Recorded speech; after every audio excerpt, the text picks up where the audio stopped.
Hello and welcome aboard another episode of the Gallant Says podcast, available live on YouTube at Paul Gallant, on Twitch at Gallant Says, Facebook.com/Paul Gallant Sports, X at Gallant Says, and on Instagram at Sports Gallant.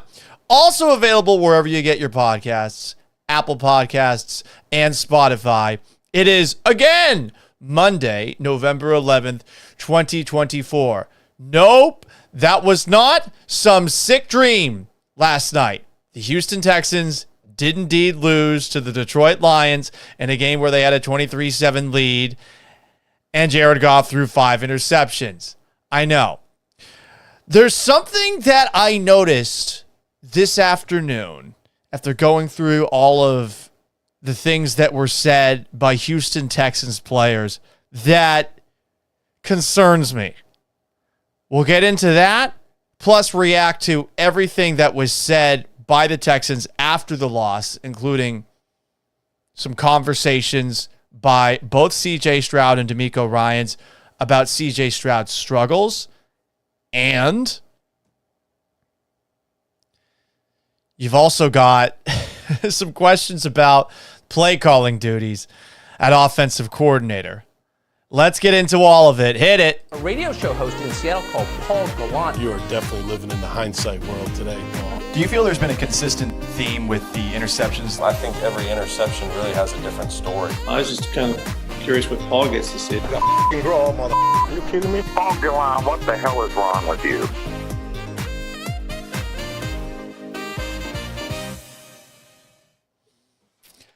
I am really hoping that I misheard something in the locker room after last night's Texans-Lions game. I don't know why I said last so strange there. Just bear with me. But after talking with a couple of people, I definitely didn't hear anything, and I'm definitely not reaching here. And I'm curious to know if this concerns you as well. Texans safety Jimmy Ward was back out there for the Texans on Sunday. And after the game, Jimmy, who has played for DeMeco Ryans in San Francisco and is now in his second year here with the Houston Texans, had this to say. This audio courtesy of Sean Bajani, my buddy over at Sports Radio 610. You can watch along if you're watching the live stream. If you're listening, here is the Texans safety. We already had like a only players meeting and told the coaches to leave, and just so all it was about was just staying together. And like this, this is playoff atmosphere. Like this is how the game's gonna be, and we just gotta figure out a way to win. And we'll probably have another meeting too, and just try to, jump on top of it and try to figure out how can we fix the second half slump that we've been having. So, in case you zoned out, Jimmy Ward said right there that right after the Texans-Lions game, the Texans had a players-only meeting, and they're planning to have another players-only meeting this week. And it doesn't sound like the biggest deal in the world when you hear it, right? He's not the only one who talked about it.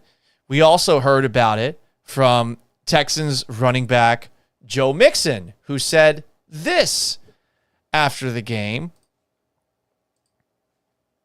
I didn't have to talk with these boys right after.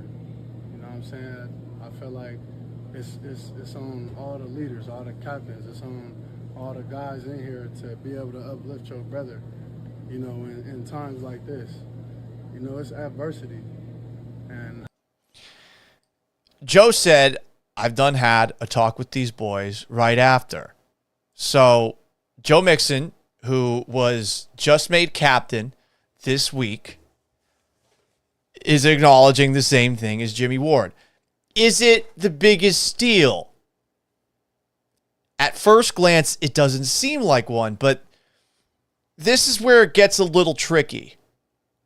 this isn't the first players only meeting that the Houston Texans have had over the last couple of weeks. In fact, whatever players only meeting that they had after the loss on Sunday was actually the second within a week. If you checked out Jonathan Alexander of the Houston Chronicle's great piece over the weekend about Joe Mixon taking on more of a leadership role, you'd have read about a players-only meeting that took place on Monday. From the article, subscribe to the Houston Chronicle. Support my guy. Coach DeMeco Ryans gave the players the weekend off after the Jets game, which not only allowed them to recover physically, but also gave them a chance to reflect on what had gone wrong over the past 3 weeks. After returning to NRG Stadium and practicing Monday afternoon, tight end Dalton Schultz rounded up a few of the team's leaders and called a meeting.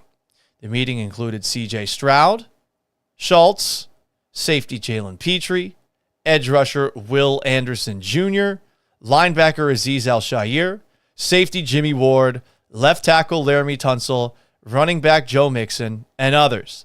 The meeting, which lasted 2 hours according to players involved, gave each of them a chance to talk about what they felt was going wrong. So you lose to the Jets. Final score is 21-13. In reality, it's 28-13 because you got that dipshit wide receiver for the Jets who forgot to bring the football into the end zone. Gets called a touchback. I love that rule. You should be punished for ever dropping the football. You should never fumble, ever. And you think, okay, these guys are going to reset, and hey, let's see what happens on Sunday. I'm not going to lie. I read that article that dropped in the Houston Chronicle on Saturday, and I did feel slightly better about the Texans' chances. There was a big deal made about how Joe Mixon, later in the week on Wednesday, in the middle of an offensive team meeting, coaches were there for this one, gets up and he says, "Let me holla at the boys," much like you heard him say just a moment ago after the game was done. Back to Jonathan Alexander's piece.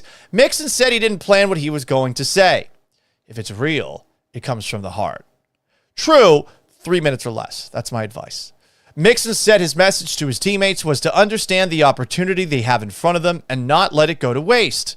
Everyone knows we've got a hell of a team, and obviously we've been battling injury. And that ain't no excuse. But at the same time, it's like, shit, we've got the guys who can go get it with the best of them. Really getting guys to understand that buying into what's being preached out there and what's being ran, it's up to us to make it shake. That wasn't all Mixon said. Players who attended the meeting recalled. Mixon called out everyone from Bobby Slowick, Texans offensive coordinator, to the offensive line, to C.J. Stroud, and even pointed at himself. They all needed to pick it up or their opportunity would slip away. You can't help but respect that, a player who heard Mixon's speech said. Said Stroud, ultimately, that is what you want because at the end of the day, we all came here for one common goal, and that is to win. If that's hurting anybody's feelings, we're grown men. We get paid to do this. So you have to be able to understand it, take it for love, because he really, Joe Mixon, just cares about the game, said Stroud, and he cares about this team and his coaches. The speech reverberated around the building. It was all anyone could talk about. And in practice, you could see it. The energy had picked up. There was a little more bounce in their steps. They hoped this is the first step in moving forward after a rough stretch. They were back to having fun again, as C.J. Stroud had insisted last week, and as I may have made fun of a little bit last week. Said Mixon, it's a great thing to see, but at the same time, can you do it the next day? Can you do it the day after that? Can you let it translate to Sunday? And that's what we have to go do. But clearly, that players-only meeting and that impassioned speech by Joe Mixon did not lead to any different results, because while the Houston Texans did have a 23-7 lead, finished up the first half with one of their best drives of the year. Sloak even had some nice moments on that first touchdown drive that the Texans scored. I really loved that run that they had to Joe Mixon for 6.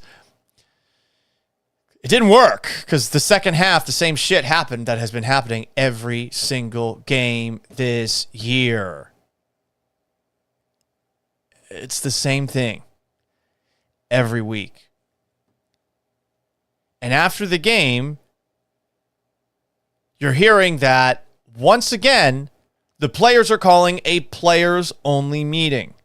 Jimmy Ward said it and said that there might be another one this week. Joe Mixon said it.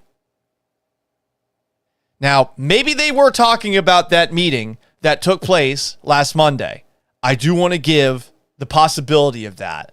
But what I'm hearing from those two is that the Houston Texans are having a lot of players-only meetings. And that should have you concerned. Because the coaches are supposed to get the most that they possibly can out of these players. And clearly that's not happening. So how can you feel good about this coaching staff? And I'm not just talking about Bobby Slowick here. I'm talking about DeMeco Ryans. If in the midst of a rough stretch, the players are calling multiple players-only meetings, and none of these meetings are giving them different results on the field. Anyone who has worked in any sort of industry, you know this. The more meetings that you have, generally the more pointless they become. There's more ADD, there's more rambling, there's more tangents, there's more bullshit. And in the sports world, there's a part of me that thinks that some people have perhaps seen a few too many sports movies, and all of a sudden this becomes about you standing up in front of everybody. I mean, let's be honest, we are more and more narcissists by the year. Social media has made all of us able to be the star of our own reality show. And at the very least, no Houston Texans player is Instagram living this players only meeting or something like that, like they're Antonio Brown in the Steelers locker room after the AFC was it divisional title game all those years ago.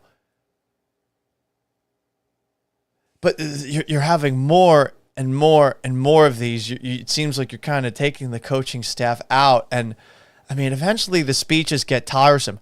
Or worse, they don't work. Let me tell you a story. A story about my very mediocre high school football playing days. The first game of my senior year in 2006, we played Fort Meade. Fort Meade was the defending state champions, and they moved down a couple of classes into our district. They were way more talented than us. Way more talented. But I remember going into that game, hearing a couple of people around school saying, oh, the football team, they're not that good. P.S. We weren't. They're not that good. They get all the money. They get all the cool equipment, all the cool jerseys, blah, blah, blah. Which was true because our head coach, who I love, was our athletic director. And I remember before the game saying, I'm sick and tired of everyone saying, we can't get it done. We're going to get it done today, blah, blah, blah. And I remember one of my teammates and close friends, Nick, told me, wow, that was a great speech. Guess what happened? We lost 66 to fucking nothing. Like, it didn't work. And this was not the only speech that took place over the rest of the year. I did not give another one. I became gun shy after that one. But there was another one of my teammates, Cree, who tried to give a speech. And the last game of the year before we played our arch rivals, one of our coaches who used to play for the team, he gave a speech, and it was kind of lispy, and at some point he ended up saying something along the lines of, this is it right here, this is the season, saying this is it right here, this is the season. And we all kind of looked at each other, and I'm not saying that's the reason that we lost that game, but I don't think it really helped us. Speech after speech after speech, they're just speeches, they're just words. You know, hearing Joe Mixon talk after the game, I love hearing him talk, but if Mixon is just saying the same thing over and over to the players and the players aren't getting it, then I'm okay, well, can anything change in this locker room? Can the coaches get anything different out of these guys when the result seems to be the same thing every single week? Can the teammates get that out of one another if this is happening over and over every single week? I I really don't know. Meetings are generally pointless, and maybe I'm cynic, but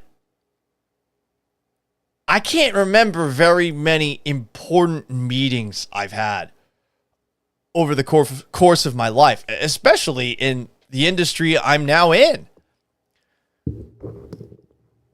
I'll go back to my time at the Texans flagship.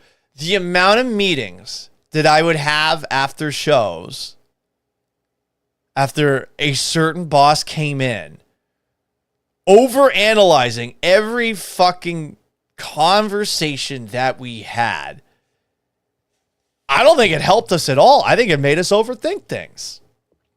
And it didn't make us better as a show. And I mean, not too long later, guess who's out of a job? I'd also point to a completely batshit meeting that I had at another one of my jobs. This was in the midst of the pandemic. And we had a company-wide meeting because revenue was down, especially in Seattle, because no one was driving around.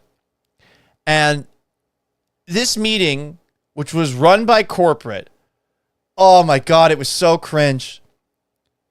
Why was it cringe? Well, there was a buildup. And there was a buildup to a slideshow with music in the background. Music that we would find out not everyone could hear because there were some audio difficulties at first. So someone who was paid significantly more money than me, clearly very proud of what they put together, sets things up so that we can toss to this like dramatic PowerPoint with music in the background. And in the background, they start playing this song. And now rise up, and now rise up, and now rise up, and now rise up, and now rise up through COVID again. And there wasn't any like COVID line or anything like that. So they play this, and there's this PowerPoint showing a bunch of people at our company, like, I don't know, like doing community service with some like bullshit B-roll photos. And then this is what funny happened.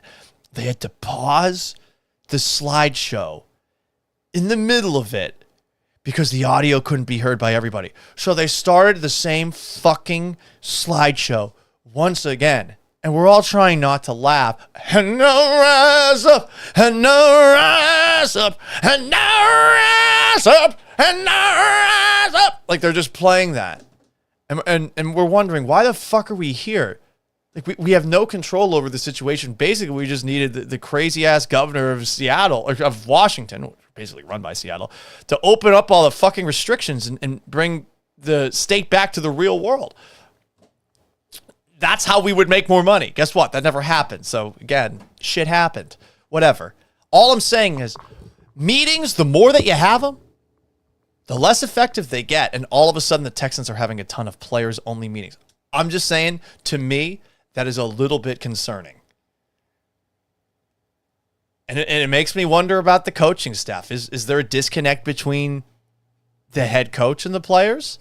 Defensively, there clearly isn't. These guys fly to the football, and I feel like DeMeco's doing a good job on that end. I thought they played their asses off last night. I don't think the loss is on the defense by any means. The offense, once again, stopped helping out the defense. And if you're on defense, you're going to get worn out if every single time you get a stop, the offense is putting you back out on the field a couple of plays later. Maybe Slowick is losing a message. It does feel like a lot of people are skeptical about where this offense can go, given that, all right, you finally made a change on the offensive line. It took an injury to make a change on the offensive line, and you're worse running the football. But I'm just telling you guys, this is something to keep an eye on. I hope that it ultimately helps them do more and gets more out of them, that these players-only meetings help. But I don't see how 2, possibly 3 players-only meetings in less than a couple of weeks with no different results on the field to show for them is a good sign for this team as a whole. Because the coaches are part of this team, just like the players are.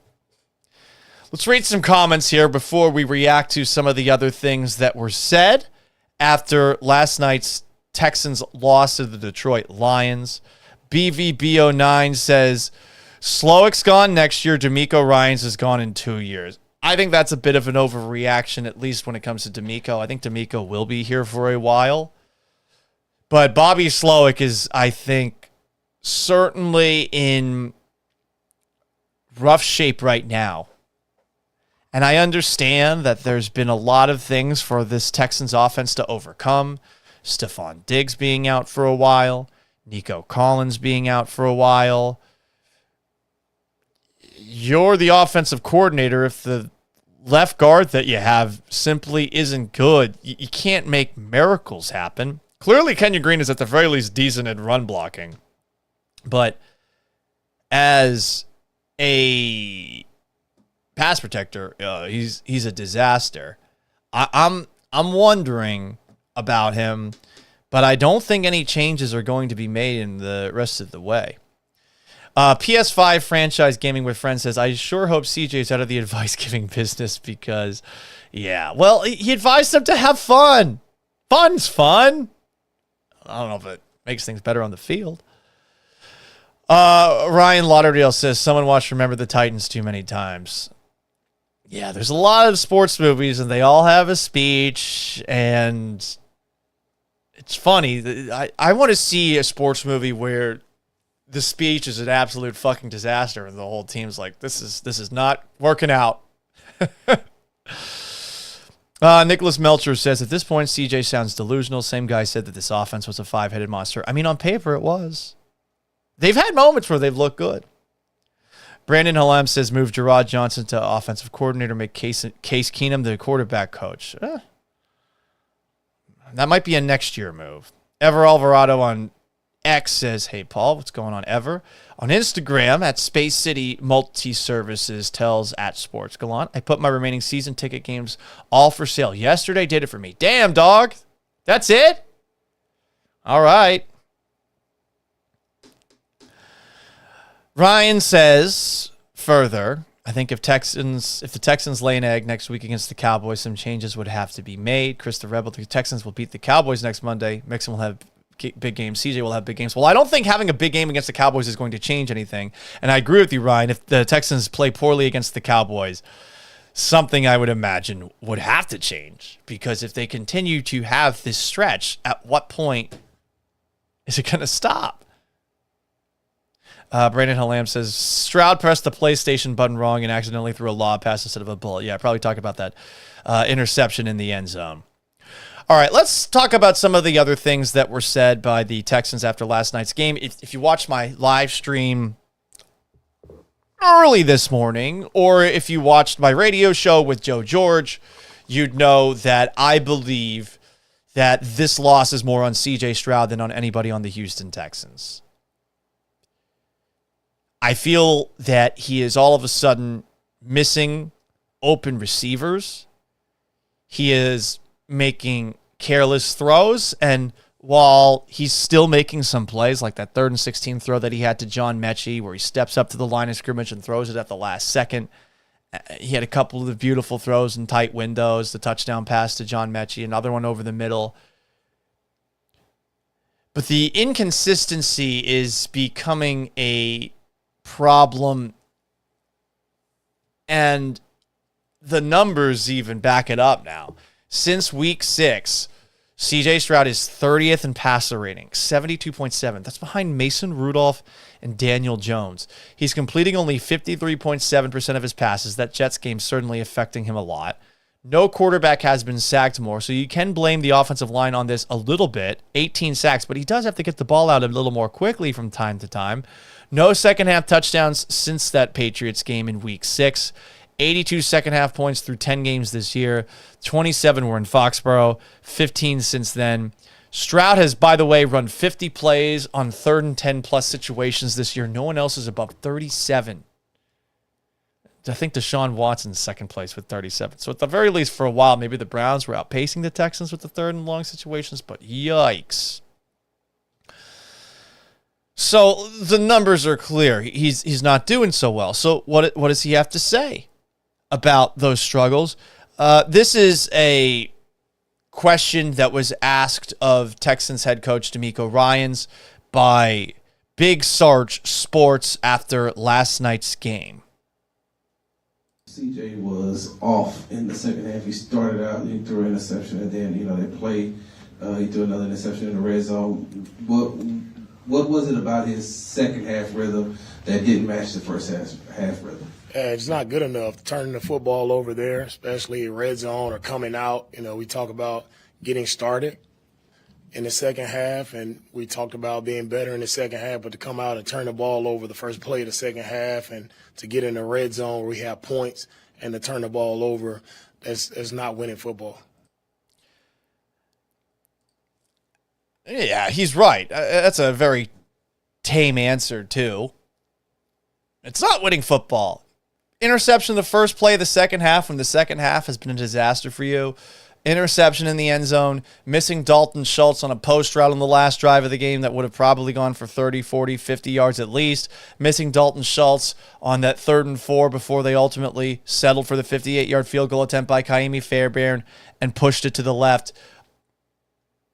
Stroud missed a lot of opportunities. He did not play winning football. That's a very tame line from your head coach, right? But not everyone felt that way. And look, I do not follow this account. I believe this account became big after I left Houston.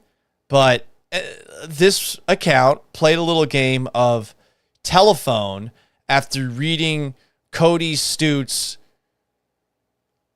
brief blurb about what DeMeco said. In case you missed it, Cody tweeted, DeMeco Ryans, not good enough from C.J. Stroud. Turning the ball over on the first play and turning the ball over in the red zone isn't winning football. This account, at Texans_thoughts, says, your head coach should never blame your young franchise quarterback. Maybe they have a relationship like that, but 99% of the time, that's a bad look. 99% of the time, to call out what we all saw with our own eyes is a bad look? Fuck. There's a lot of people who I can tell are very young online, who cover the NFL, who don't seem to have a great knowledge of the history of the league, and on top of that, seem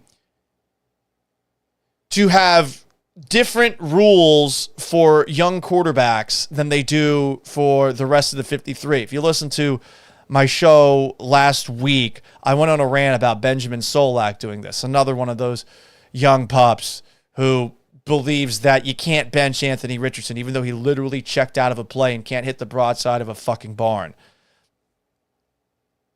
Jordan Bunn's doing the same thing here with his Texans Thought account. And while he did follow up and say, oh, I missed the context, well, maybe don't quote tweet something and say 99% of the time it's a bad look, saying it with such certainty about something that clearly was the issue in last night's game. C.J. Stroud did not play well. Period. End of story.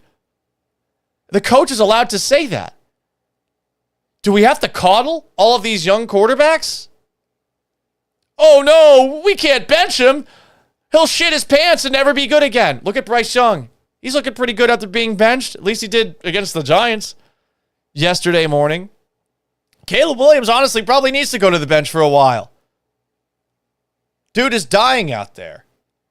Now, as a Patriots fan, I would have liked to see Jacoby Brissett sat for Drake May a little bit earlier. But, man, there's a lot of people out there with this mindset about quarterbacks, especially the young ones. Like, you can't criticize them publicly. I hate it. Young quarterbacks are not beyond reproach. You can't coach them too hard. You can't bench them because they'll never recover. 99% of the time it's a bad look. So, I don't know.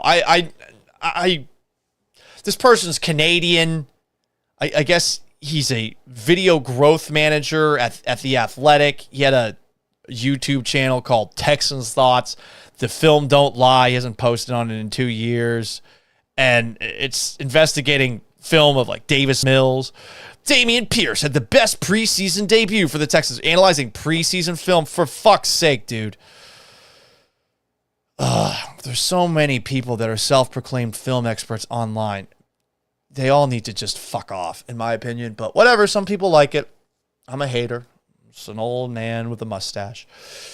Anyway, hey, more from now, CJ Stroud talking about his struggles after last night's loss to the Detroit Lions. He said that the struggles have been different for the Texans offense each week, but this week was, get this, Jordan Pun, on him. It seems like it's different every week. You know, I feel like this game was on me, you know, definitely. Got to make plays, got to make throws.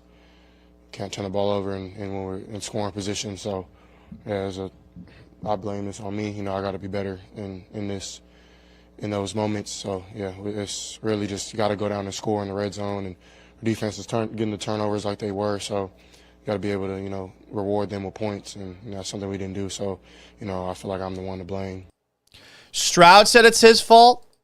DeMeco Ryans basically said, hey, as far as the offensive rhythm, CJ Stroud wasn't playing winning football. He didn't say this is on CJ, but he basically said it without saying it. We should all agree CJ Stroud was the biggest reason the Texans lost last night.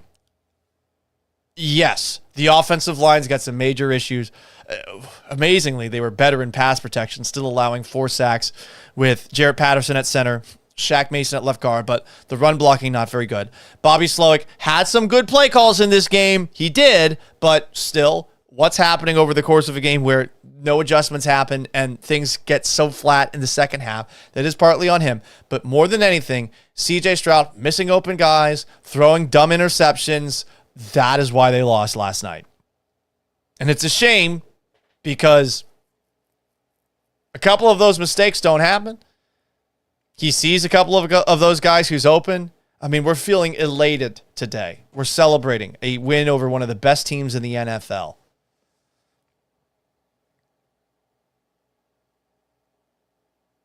More comments from YouTube. Can't blame the offensive line this time, says Chris G. Slowick is the problem. His play calling has been bad all year. When you watch the plays he calls, it just seems like a clueless dude is calling plays for us. I don't know, man. I mean, that interception that Stroud threw to Tank Dell was open. And there were a couple of plays like that where receivers were open, Stroud's not seeing them. And that could be a result of the offensive line. Aiden Watson asks, is this because Diggs was out? You would still expect to score at least 10 points and a half if you're a decent offense. I don't know. Not with this team. They just don't score. Christopher Reeves on X says, DeMeco Kubiak is too relaxed and friendly, in my opinion. DeMeco Kubiak, come on, dude. I do wonder about his overall demeanor maybe being something that gels with a couple of 8-figure tackles who quit on plays. That's not my words. That's the words of Heisman Trophy winner and Texans color commentator Andre Ware. You should be listening to the Texans radio broadcast of all these games. I do. That play where Titus Howard strip sacked CJ Stroud, he kind of quit on the play too. I mean, yikes. Anyway, so if CJ Stroud is saying that it's on him, guess what? That means it's on him. While we're talking about Bobby Slowick, some questions were asked about potential changes in play calling after the game. I will give credit to Big Sarge Sports, who had the stones to ask DeMeco Ryans as politely as he could if there's something that could potentially change when it comes to play calling duties for the Texans. Coach, I know that it's already week 10, and I'm not asking you, are you going to make any shakeups as far as offensive play calling is concerned, but what can be done to improve the play calling in the second half? And we have to look at everything, Sarge. look at all the play call and what we're doing, what we're asking our guys to do, and make sure we're putting them in a good spot to execute. And guys have to take ownership and make sure everybody's doing what they're supposed to do. He did a very good job, I think, of avoiding pointing the finger at one person, but it does sound like everything's on the table. What that means, I don't know, because, I mean, we've heard that when DeMeco Ryans has talked about the offensive line in the past. At the very least, we didn't hear, well, they've been calling some good plays. There's been some good game plans. Like he was talking about with Kenyon Green, the positive reps that he's having. You wanted us to ask about that. We're not going to ask about the positive reps when C.J. Stroud's getting sacked 8 times in a game. When C.J. Stroud's one of the most sacked quarterbacks in the game. So, a little more pointed than you would traditionally expect with DeMeco Ryans. More questions about potential changes, play calling wise, for the Houston Texans. Stroud was asked about the game plan, and he gave, I thought, a pretty interesting answer here.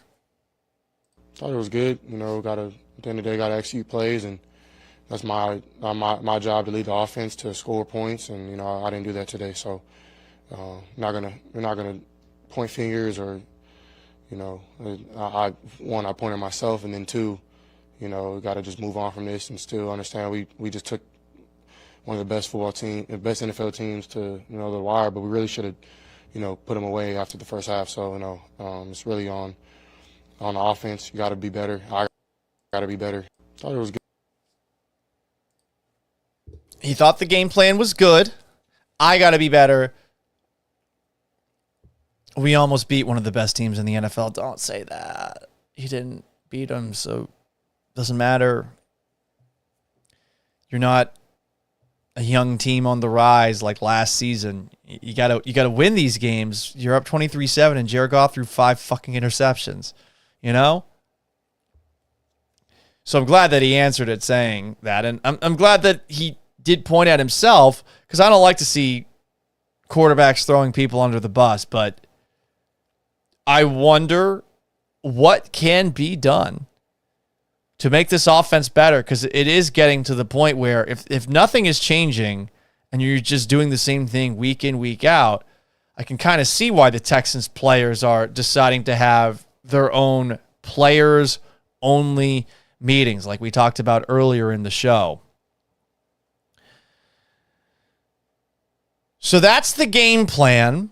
I know last week was tough for me, and I'm sorry with how sarcastic and assholey I was, talking about C.J. Stroud saying, hey, we got to have more fun. In case you did miss that last week, here's a supercut of C.J. Stroud at his Monday press conference talking about how he hopes the Texans try to have more fun.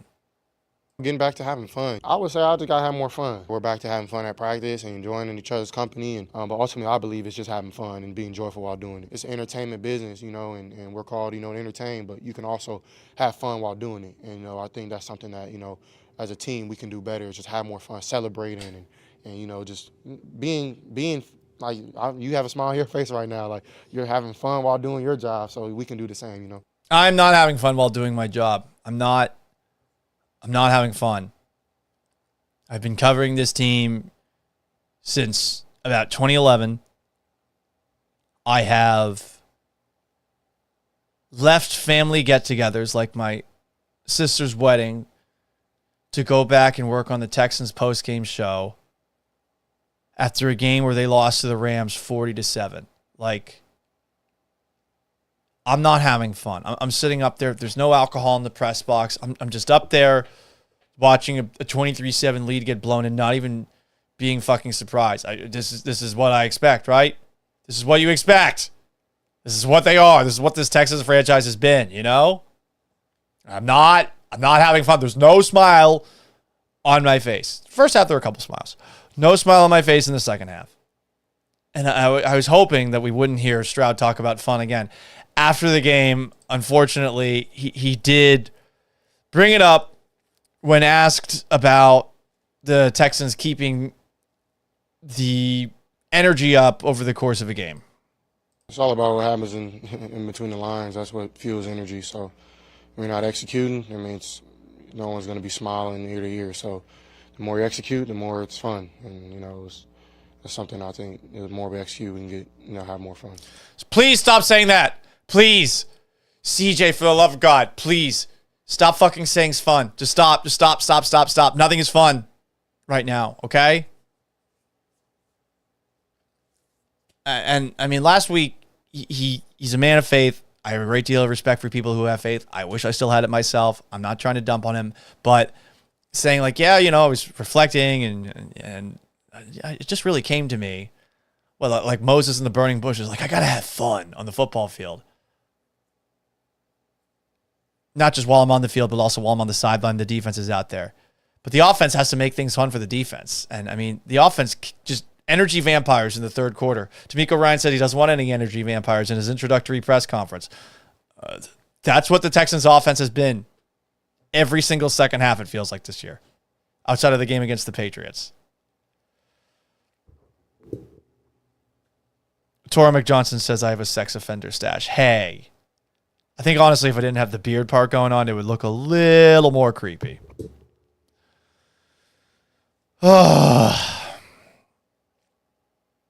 Please stop talking about fun, though, CJ, okay? I like you. I respect you. This is just, you're making it too easy for me to be a sarcastic prick. I don't want to be a sarcastic prick. I know I'm good at being a sarcastic prick. I don't want to. I don't want to fucking do it. I don't, okay? Please, stop making it so easy for me. Anyway, more reaction to what we heard after the Texans' 26-23 loss to the Detroit Lions. Here is DeMeco Ryans, Texans head coach, talking about the shakeup on the offensive line. Kenyon Green likely out for the year. So Juice Scruggs moved over to left guard. Jarrett Patterson played center. Yeah, I think our guys protected well. We had Patterson in at center, moved Juice over the guard. Communication was well up front. Thought the guys protected well enough for us to make some plays. So I think the move was good there. You know what? They gave up 4 sacks. I hate to admit it. I mean, the pass protection looked better, but I am concerned about their ability to block on the ground without Kenyon Green. I guess Kenyon Green did do something well. Someone asked this on my radio show. Paul, why is Kenyon Green maybe not good in pass blocking, but good in run blocking? Well, in pass protection, you got to be quick laterally. You've got to be able to see where pass rushers are coming from. Where if you're a run blocker, generally you are just pushing people. In offensive linemen, they would prefer to push people as opposed to dropping back into pass protection. Because you're basically like you're just trying to stand and not backpedal. What would you rather do? Have a person attack you or you attack them? I'd much rather attack them. For sure. So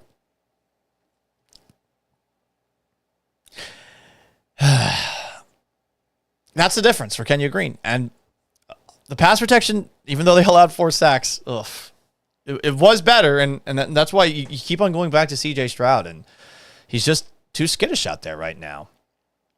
Some comments here. JH Texas says that I look like Nick Offerman, and says that hearing me cuss is funny. Thank you. I appreciate that some people like me laughing. Cussing. Let's read some comments here before we get to DeMeco Ryans talking about the second half. Tora McJohnson, Texans were beating Goff hard in the first half. That was a nice pun. Gotta say. Aiden Watson comments, even with the offensive line being what it was, 2 years ago, there wasn't a game we thought we had a chance of winning. Stroud will get it right. I mean, I hope so, but we're talking about weeks and weeks of this, Are they going to pull a Buffalo Bills like last year? Nav P asks, Paul, do you think CJ is having fun? No, I don't think he's having fun. Nicholas Melcher says, instead of positivity, how about DeMeco holds people accountable and hurts feelings? Whatever he's doing is not working. I grew up rooting for the Patriots. As you can see, I'm wearing a Patriots jersey right now. Hell yeah, they won on Sunday. I am a big believer in the ruthless honesty department. I think that gets more out of players than being positive all the time. I think that players can take advantage of a coach who's too positive. I saw it happen growing up with Pete Carroll and the Patriots. They took advantage of him because he was so nice. Now, Pete Carroll did figure out a way to make it work both at USC and Seattle, and player-friendly coaches like him have become more avant-garde, but I will always believe that Bill Belichick giving guys hard truths, making them fear for their jobs, is the best way to get the most out of somebody who is playing a game for a living. It is a game for a living, ultimately. Yeah, but I mean, there's got to be an element of fear that's keeping you going if it's not pride. And you got to wonder about the pride of some of the offensive linemen out there, specifically the tackles. They're getting paid a ton of money. And I think they're annoyed by the criticism they're getting. The criticism is very due. More comments here. Joseph says, I'm looking like I'm beating Goff off. Hey, can we cool it? Jesus. Just because I have a mustache. This is mustache discrimination. Just because I look like a 1930s despot is no reason to shame me. Although, honestly, hey, Paul, what would you rather look like? A creepy person or a 1930s despot? Because I do look like technically the more murderous one. I look a little Stalin-esque right now. I prefer to say Magnum PI. B. Hannon on Twitch asks a great question. What's a worse loss, the Lions or the Jets? I think it's the Lions. Well, you were up 23-7. That Jets game, you were up at halftime. The Jets are a god-awful team who just lost to the Cardinals convincingly. At the very least, there were moments in this game against the Lions where it did look like you could run away with it, but was that because of what you were doing, or was that because Jared Goff threw 5 interceptions in the first 36 minutes? Oh, God. Brandon Halam comments on YouTube. Why are we paying Ward to hurt our own players? Is he the guy who hurt Lassiter? I honestly missed that comment. Now Joseph T saying, I look FBI-ish. We're all over the place here. You want to comment? You know how to do it. Let's shift to DeMeco Ryans talking about the difference between the first half and the second half for your Houston Texans. Yeah, second half was not good enough for us. We didn't play winning football. We stalled on a lot of drives. Again, didn't score any points in the second half. So, to beat a good football team like that, we have to be able to sustain drives. We have to be able to score points. And we were going backwards way too much. The slow starts to the second half have been the theme. Why do you think you all aren't having success in the second half of games? Yeah, we have to look at it. Second half, of course, we understand we haven't moved the ball. We haven't scored points in the second half. Defensively, done some things that are uncharacteristic in the second half. So we just have to find a way to play a complete game. That's what we have to find out. Great. Oh, God. All these players-only meetings does not make me feel like they're going to figure it out. 2 more clips before I get out of here. This Jared Goff clip infuriated me.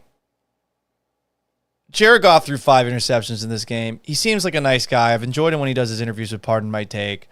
A lot of people roasted him when back on Hard Knocks. People were making fun of him because he didn't know where the sun rises. This is Jared Goff talking about his performance yesterday. 5 interceptions, by the way. I honestly didn't feel like I was playing all that bad, and I was seeing things well. I was throwing it well. Had some unfortunate things there early, but I've been through a whole lot worse than that. I've been to the bottom, and mentally I've been to the bottom, and some unlucky plays isn't going to throw me off my game. I honestly. Oh my God.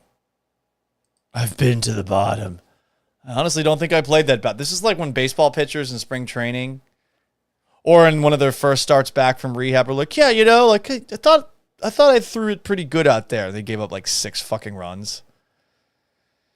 You threw 5 interceptions, dog. I mean, yeah, of course, he's been at the bottom. The way that Sean McVay discarded him in L.A. as if McVay was not a part of the problems that L.A. had when Bill Belichick pantsed him in the Super Bowl, that would suck. Goff has turned his career around in Detroit. Good for him. Always rooting for comeback stories. But he threw 5 interceptions. You can't say, I didn't think it was that bad. It's 5 interceptions, man. It's embarrassing as shit.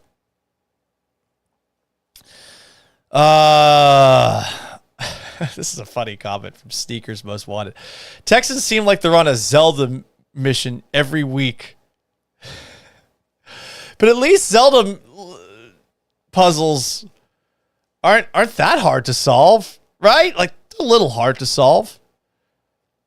I guess you could maybe say, well, they're the same puzzles just about every single week. It's usually like moving a block around or something like that.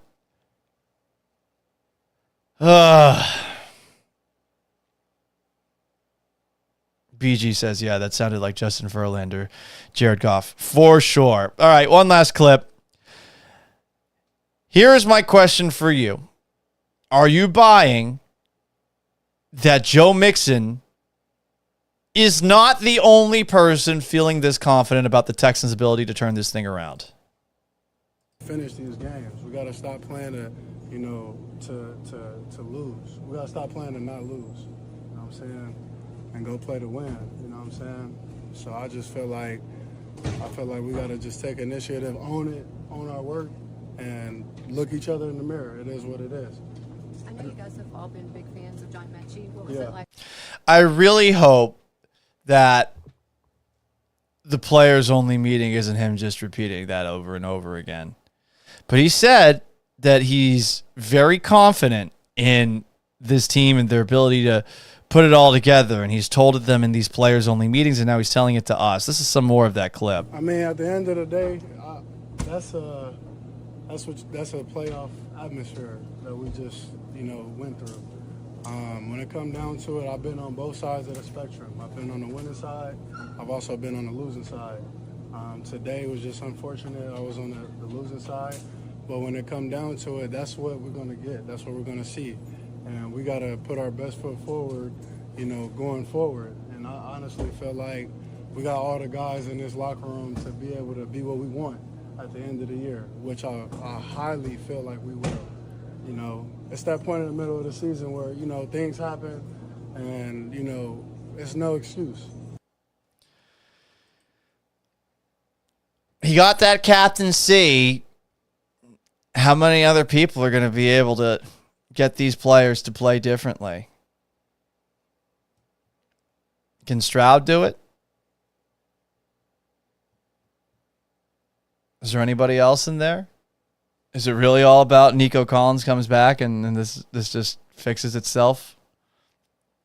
I guess we'll see. Anyway, I appreciate you guys tuning into today's edition of the Gallant Says podcast. I think the optimal goal for me is to do these from 5 to about 6 p.m. Central Time after doing my radio show. We'll see if we can push it up a little bit earlier. A little bit of a crazy day, given that the Texans played the night game, and I did a live stream talking about the game right after it happened on all of the streaming apps you can possibly handle. If you haven't already, I get most of my mule for this from YouTube. If you haven't already, subscribe, like the video, tell a friend. It's also on Twitch at Gallant Says, Facebook.com/Paul Gallant Sports, on Instagram at Sports Gallant, and on X at Gallant Says. You can also subscribe to this in podcast form. Apple Podcasts, Spotify. If you missed the show, it'll be up in a couple of minutes or so. In the meantime, thank you so much for tuning in, as you always do. Leave a review on the podcast, 5-star rating. Every little bit helps me feed my cute little cat. So long, farewell. Have yourselves a wonderful Monday. I'll be back at it on the radio, noon Tuesday. ESPN 97.5 and 92.5, and then another live stream